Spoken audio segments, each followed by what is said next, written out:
प्रचिती साळुंखे, आपलं ग्लोबल न्यूजमध्ये स्वागत आहे. आज आपण आलेलो आहोत प्रभाग क्रमांक 2 मधील उमेदवार सौ अनिसा इम्रान डफेदार यांच्याशी संवाद साधायला आणि जनतेकडून काही प्रश्न विचारायला. तर पाहूया त्यांची प्रतिक्रिया. नमस्कार, मी अनिसा इम्रान डफेदार प्रभाग क्रमांक 2 मधून अपक्ष उमेदवार म्हणून निवडणूक लढवत आहे. तर तुम्ही निवडणुकीत उभे राहण्याचा का निर्णय घेतला?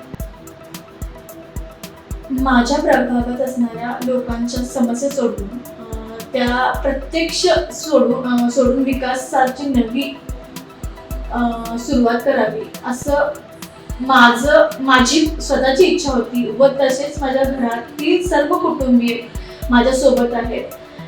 त्यांचीही अशी इच्छा आहे की मी या निवडणुकीत उभे राहून लोकांसाठी व समाजासाठी काहीतरी करावं.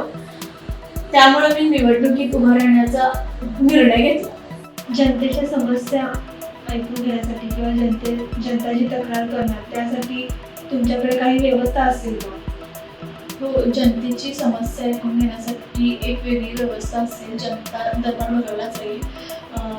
आमचे कार्यालय हे जनताचे कार्यालय असेल आणि कोणत्याही जातीचा, वर्गाचा किंवा विचार न करता आम्ही तिथे येणाऱ्या प्रत्येक व्यक्तींची समस्या सोडवू आणि त्यांना असा एक विश्वास देऊ की त्यांच्या समस्यांना आम्ही पूर्णपणे तोडगा काढून देऊ आणि येणाऱ्या 15 तारखेच्या निवडणुकीत त्यांनी आम्हाला असा विश्वास देऊ.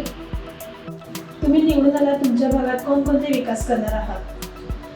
निवडून आल्यानंतर माझ्या भागात असणाऱ्या पाणी पुरवठा असो या रस्त्यांची समस्या असो, तसेच स्वच्छता, आरोग्य सेवा, परत आणखी ज्या रोजगारासंबंधित असणाऱ्या ज्या समस्या आहेत त्यांवर आम्ही त्यांचा विकास कसा होईल यावर आम्ही लक्ष देऊ आणि समाजात असणाऱ्या स्त्रियांना